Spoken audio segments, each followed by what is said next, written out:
건강하고 행복한 소시의 오늘 세 번째 영상 전달해드릴 소식도 굉장히 가슴 벅찬 이야기들 한가득 할 것 같습니다. 예사롭지 않은 이야기가 많이 존재해요. 자, 바로 한번 시작을 해볼 건데요. 아티스트 임영웅님의 이 막강한 영향력과 이 눈부신 성과들이 매일매일 기사를 통해 쏟아집니다. 최근 서클 차트 랭크 점유율 4.1%로 통합 1위를 달성했다라는 기사들도 이렇게 많이 쏟아졌죠. 대표곡으로는 사랑은 늘 도망가. 첫 OST 곡인데 이 정도로 막강한 결과를 만들어낼 수 있었던 건 바로 임영웅님의 이 엄청난 노래 실력, 나아가서는 수많은 영웅시대 분들의 아주 밤낮 없는 열정적인 스밍 파워 덕분이라고 저는 생각합니다.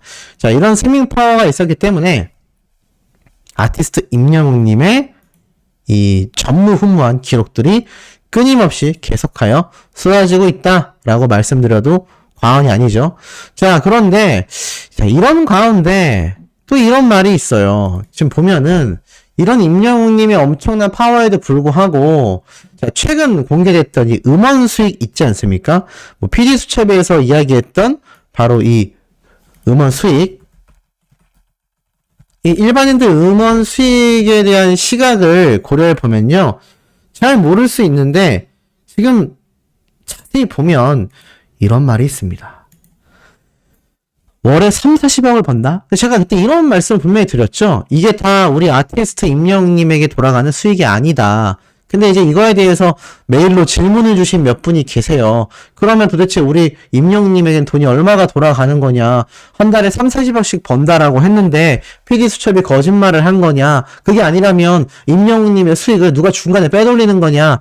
자, 오해하시는 분들이 계세요. 또 어떤 분들은 임영웅님이 3, 40억 번다고 했는데 왜 네가 나서서 아니라고 이야기하냐? 네, 뭐 이런 댓글도 제가 몇 개 봤는데 차단 댓글에 있었습니다. 그런 이제 너무 심한 악플은 자동 차단이 되게 설정을 해놨는데, 자, 여기에 대한 진실을 조금 몇 가지 말씀드려보려고 해요. 자, 임영웅님이 받아가는 음원 수익 과연 얼마일까요? 제가 한번 글로 이렇게 한번 정리를 해봤습니다. 이 글자가 지금 너무 작아서 잘 안 보이실 수 있는데 여기서 한번 말씀드려볼게요. 이게 확대가 안 돼가지고 확대하는 이 설정을 제가 잘 모릅니다. 일단 이 음원 제작 같은 경우는요, 쉽게 말씀드려서 총 4가지, 이게 좀 크게 보이네요. 자, 총 4가지로 나뉩니다. 첫 번째는 음반 제작사, 두 번째는 스트리밍 업체, 세 번째는 작사, 작곡, 편곡자, 네 번째는 가수. 자, 그렇다면 이것을 제가 하나하나 풀어볼게요. 음반 제작사면 뭐 임영웅님 같은 경우 요번 I'm Hero로 앨범 제작사를 보면 그것을 알 수 있겠죠? 앨범 제작사는 어디인지를 보려면 이 멜론에 접속을 하시면 된다고 보여줍니다. 자, 멜론에 접속해서 임영웅님의 제작사를 한번 알아볼게요. 자, 멜론이라고 검색을 해서 사이트에 들어간 다음에 임영웅이라고만 검색해도 자, 이렇게 딱 뜨죠?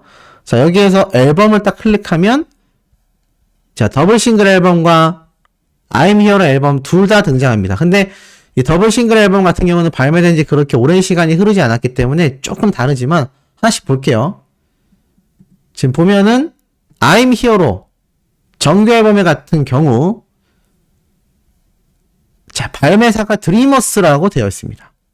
그리고 이 음반 제작사에는요, 소속사의 지분도 당연히 들어간다고 보여집니다.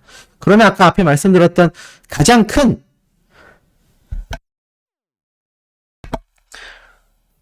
크다고 할 수 있는 이 주요 수입은 누구에게 돌아간다고 할 수 있습니까? 음반 제작사입니다. 임영웅님 같은 경우는 드리머스하고 물고기 뮤직이 되겠죠? 이 두 군데에서 굉장히 이 대부분의 수입을 가져간다라고 할 수 있어요. 자, 그렇다면 폴라로이드는 어떨까요? 폴라로이드 같은 경우도 똑같습니다. 발매사는 드리머스, 기획사는 물고기 뮤직. 근데 아마 이 앨범을 제작한 발매사인 드리머스가 압도적으로 많은 수익을 가져갈 거라고 생각이 돼요. 소속사는 물고기 뮤직에 속해 있긴 하지만 이 앨범에 대한 이 판매량에 대한 대부분의 수입은요, 이 제작사에게 돌아간다라고 보시면 됩니다. 자, 그리고 두 번째로 스트리밍 업체가 있죠. 자, 임영웅님의 이 멜론, 뭐 지니뮤직 이런 음원 사이트 우리나라에 굉장히 많지 않습니까? 이곳에서 임영웅님의 스밍이 굉장히 많은 성과를 거뒀다라고 하면 어떻게 됩니까? 이곳에서 가져가는 수입이 40%라는 겁니다. 근데 뭐 한 군데가 아니죠. 지니뮤직도 있죠. 벅스도 있죠. 뭐 서클 차트도 있죠. 굉장히 많은 곳에서 음원 사이트가 존재하는데 대표적으로 요 세 군데가 가장 큽니다. 근데 뭐 멜론에서 몇 프로, 지니에서 몇 프로, 벅스에서 몇 프로, 임영웅님이 이렇게 음원 순위, 차트 순위가 있을 거 아니에요. 그리고 스밍 조회수도 있을 겁니다. 멜론이 최근 65억이라는 엄청난 스트리밍 조회수를 기록하면서 임영웅님이 뭐라고 했죠? 바로 골든 멤버 클럽에 들어갔다라고 그때 많은 분들이 이 소식을 접하셨을 겁니다. 누적 스트리밍 65억이 돌파되면서 골드 클럽에 들어갔다. 최근에 이제 다이아 클럽을 향해 달려가고 있죠. 그러면 65억 조회수 스트리밍에 대한 수익이 나올 거 아니에요. 그 수익의 40%를 멜론에서 가져간다. 근데 이제 멜론에서만 발생한 누적 스트리밍이 65억이잖아요. 뭐 예를 들어서 지니뮤직에서 한 30억, 벅스에서 한 30억이다. 각각 그러면 이렇게 65억, 30억, 30억 각각의 음원 사이트에서 이 전체 스트리밍 조회수에 대한 수익 40%를 가져간다는 얘기입니다. 굉장히 많이 가져가죠. 자, 그러면 아까 뭐라 말씀드렸죠? 음반 제작사에서 44%를 떼가고요. 스트리밍 업체에서 40%를 떼갑니다. 그럼 얼마가 남죠? 86%가 이미 날아갔어요. 그리고 이제 남은 퍼센테이지 16% 중에서 10%를 작사가, 작곡가, 편곡가가 가져갑니다. 자, 근데 예를 들어서 임영웅님의 요번 노래 다시 만날 수 있을까는 이정님이 했고요. 뭐 서른도 선생님도 들어갔고 뭐 이제 나만 믿어요 같은 경우는 조용수 작곡가, 김이나 작사가 뭐 이렇게 많은 사람들의 이름이 포함되어 있는데 자, 이게 왜 놀랍냐? 잘 보셔야 돼요.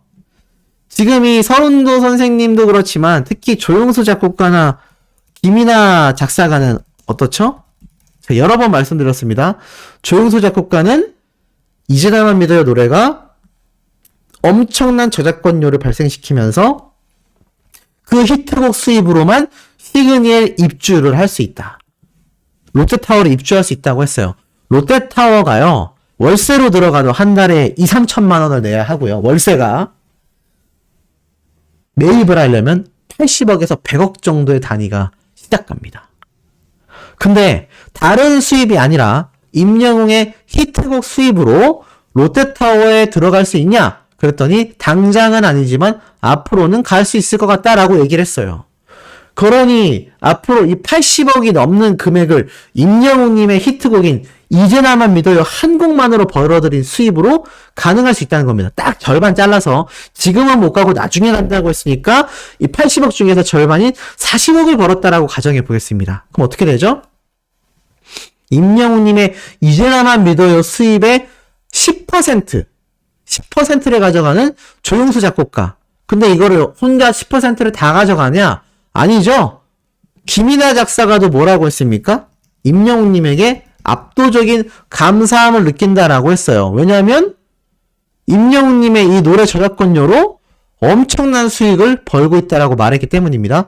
그렇다면 제가 말씀드렸던 이 10% 작사가와 작곡가에게 돌아가는 10%가 조용수 작곡가와 김이나 작사가가 이제 나만 믿어요 한 곡으로만 가져간 돈이 조용수 작곡가랑 나눠 먹었다는 표현이 좀 그렇네요. 나눠서 수익이 분배되었음에도 조용수 작곡가는 임영웅님의 이제 나만 믿어요만으로 수십억 원의 수입을 냈다라는 겁니다. 자, 그렇다면 다시 돌아갈게요. 집중하셔야 됩니다. 지금 전체 100% 중에서 고작 10%를 나눠서 가져간 조용수 작곡가와 김이나 작사가가 수십억 원의 저작권료가 예상이 되고 있습니다. 자, 그렇다면 이 이제 나만 믿어요 노래를 만들어낸 이 당사자가 누굽니까? 이 당사자가 누구죠?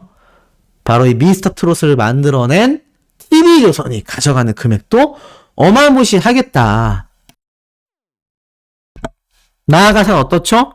임영님이 불렀던 사랑의 콜센터에 나왔던 수많은 커버곡 노래들, 물론 원곡자에게도 돌아가겠지만 TV조선에게도 막대한 돈이 돌아갔다라는 걸 충분히 예상해 볼 수 있다라는 겁니다. 자, 이만큼 많은 돈이 떼이고 나서야 임영님에게 6%의 저작권료가 지급이 돼요.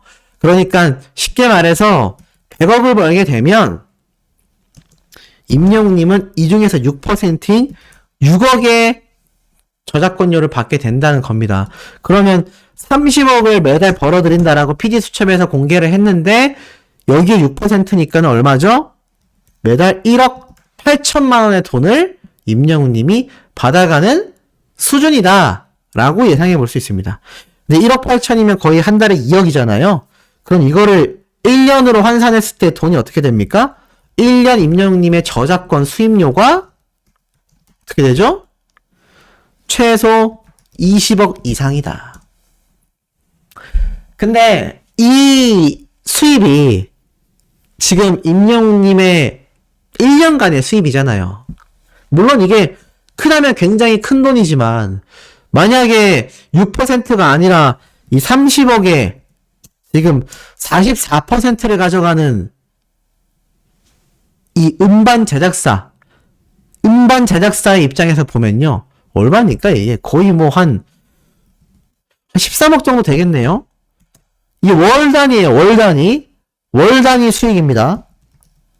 월 단위 저작권료예요. 자, 그럼 이거를 다시 한번 계산을 해보면 어떻게 됩니까? 임영웅님이 한 달에 지금 1.8억 원으로 1년간 20억 정도의 수익료를 낼 때 1년 저작권 수익이 헷갈리니까 요거는 제작사라고 할게요. 여기는 가수가 가져가는 수익입니다. 제작사가 가져가는 1년 연수익, 임영웅님의 이번 3, 40억이라는 이 PD수첩에서 제시한 수익 기준으로 딱 말씀드리면 제작사 같은 경우는 1년에 얼마입니까? 한 150억 정도, 150억 원 정도의 수익료를 가져간다는 겁니다.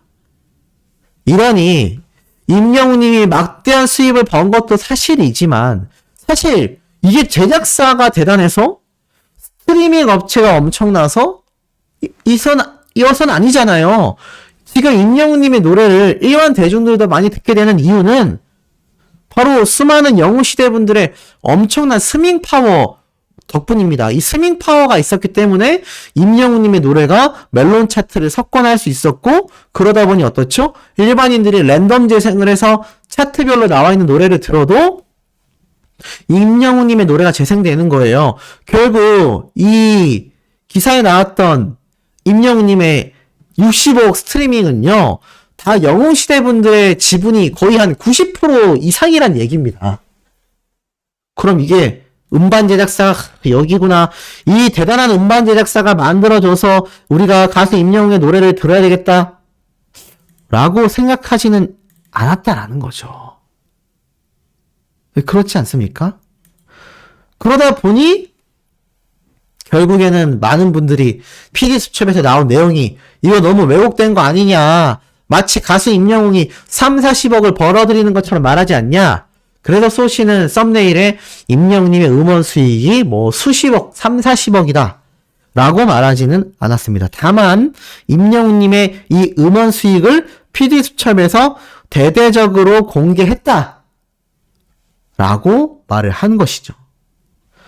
이게 굉장히 팩트인 겁니다. 이게 자칫 잘못 유튜브를 통해서 번지게 되면요, 일반인들은 제가 어제 말씀드렸죠? 와, 임영웅 한 달에 3, 40억 버는구나. 이런 이야기 굉장히 많다고 했잖아요. 제가 그때 이렇게 여분으로 말씀을 덧붙였습니다. 뭐 그렇다고 해서 모든 수익이 임영웅님에게 가는 건 아니지만 그래도 1년에 수십억의 돈이라면 일반인들이 봤을 때는 평생에 1억을 모으기도 쉽지가 않은데 그만큼 임영웅님이 음원 수익으로만 1년에 수십억을 번다라는 건 확실히 대단한 능력이라 할 수 있다라고 말씀을 드렸습니다. 그런데 지금 이게 자칫 잘못 오해가 번져서 마치 수백억을 버는 것처럼 단순히 30억을 12개월 곱하면 360억이잖아요. 근데 제가 분명히 말씀드렸어요. 이거는 음원 매출이다. 임영웅님에게 가는 음원 수익이 아니라 그냥 전체 음원 수익이다. 이 중에서 임영웅님에게는 5%에서 7% 정도의 금액밖에 가지 않는다라고 말씀드렸는데 지금 정확하게 이렇게 숫자를 대비해서 계산을 해보니까 굉장히 큰 차이가 난다라는 거죠. 그렇기 때문에 이 유튜브 영상을 만들어 올릴 땐 굉장히 주의해야 되는 이유이기도 하겠습니다. 뭐 그럼에도 임영웅님이 한 달 수입이 수억 원이고 1년 연수익이 음악으로만 수십억이라는 건 엄청난 겁니다. 제가 여러 번 말씀드렸지만 중소기업의 연간 평균 순수익이요 3, 40억만 된다 해도 굉장히 많은 돈을 남기는 그런 기업이에요. 근데 임영웅님은 저작권료 수입만 수십억이잖아요. 광고 수익, 굿즈 판매, 콘서트 수익은 포함시키지도 않았다는 겁니다. 그러니 임영웅이란 가수가 자수성가한 초 슈퍼스타가 확실하다는 거죠. 자, 이런 가운데 재미있는 기사가 또 올라왔습니다. 임영웅이 입은 그 옷, 세정 브루노 바피 캐주얼, 바로 웰메이드죠. 15% 매출 급등 소식이 또 기사를 통해 올라왔습니다. 실용성 높은 영 캐주얼 스타일 웰메이드 3040 세대 구매 비중이 140%나 신장됐다. 와, 140%가 신장됐다는 얘기예요. 이게 얼마나 높은 폭등입니까? 그 이유가 무엇이겠어요? 바로 웰메이드의 광고 모델인 임영웅님 덕분이죠. 실제로 기사에 이렇게 적혀 있습니다. 웰메이드가 최근 3개월간 매출이 전년 동기 대비 15%나 성장하는 실적 호조세를 보이고 있다. 그 중에서 3, 40대의 소비 구매 비중이 140%나 신장됐다. 이게 무슨 말이겠습니까? 메인 타겟층인 3040 세대의 이 니즈, 구매 요소에 부합하는 새로운 이미지 변화를 주겠다라고도 말을 하는데 중요한 게 지금 이 3040 세대 임영웅님의 팬덤이 굉장히 많이 몰려있는 나이대층이기도 합니다. 5060 세대만 인기가 많은 게 아니라 최근 수많은 콘서트를 통하여 3040 세대에게도 굉장히 많은 인지도 상승과 압도적 인기를 받고 있는 것이 바로 아티스트 임영웅이에요. 왜냐면 콘서트장을 가니까 노래로 이 3시간이 한가득 채워져 있죠. 전 연령대가 즐길 수 있죠. 엄마와 이모와 할머니와 함께 콘서트를 즐길 수 있죠. 자, 이러한 콘서트다 보니까 대중들에게도 널리 인지도가 급등되고 있다는 얘기예요. 그러면서 이제 나오고 있는 얘기가 앞으로도 이 웰메이드는 젊은 감각의 30세대를 위한 다양한 제품을 선보일 것이다. 이게 왜 또 굉장히 긍정적인 효과가 있냐? 안 그래도 임영웅님이 광고 모델로 활약하고 있는데 3040 세대를 위한 옷을 만들어낸다면 임영웅님의 인지도 상승과 더불어서 3040 세대에 많은 유입을 이뤄낼 것이고 막말로 임영웅님에 대해 관심이 없던 사람도 3040 세대가 입을 만한 캐주얼한 스타일의 옷이 많이 발매된다면 이 옷을 구매하면서 이 옷의 모델은 임영웅이구나 한 번 더 관심을 갖게 된다는 얘기입니다. 결국 윈윈하게 되는 구조를 만들어낼 수 있다는 거죠. 이러한 것들이 가능하다는 이유 자체가 그만큼 임영웅님이 광고 모델로서의 효과가 막강하다라는 겁니다. 왜 막강하겠습니까? 이런 음원 파워도 어마무시하기 때문이죠. 바로 임영웅님의 아버지 뮤직비디오가 드디어 1000만 뷰를 또 오늘 돌파했다라는 소식입니다. 너무나 기쁜 내용이죠. 1000만 뷰 뮤직비디오와 1000만 뷰 음원 영상이 그야말로 쏟아지고 있습니다. 기념 삼아 가사를 살짝 읽어드릴게요. 하얀 머리 뽑아달라며 한 개 100원이라던 그 시절 다 지나가고 이젠 흰 눈만 남았네. 그렇게도 힘이 드냐며 나를 위로하시다 어느새 잠들어버린 주름만 남은 내 아버지. 세상이 아무리 힘들어도 당신 있으면 견딜 것 같아. 오래오래 날 지키며 그냥 곁에만 있어주세요. 활짝 웃는 모습이 어린애 같아 보여도 아프다 말도 못하는 사람. 이제는 내가 지켜줄게.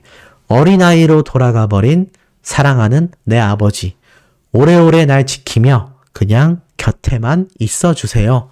활짝 웃는 모습이 어린애 같아 보여도 아프다 말도 못하는 사람. 이제는 내가 지켜줄게. 어린아이로 돌아가 버린 사랑하는 내 아버지. 사랑해요, 내 아버지. 임영웅님이 불러서 뭔가 더 애절하고 뭔가 더 가슴이 많이 아팠던 노래가 아버지입니다. 이 노래가 이제 1000만 뷰가 돌파된 뮤직비디오가 됐어요.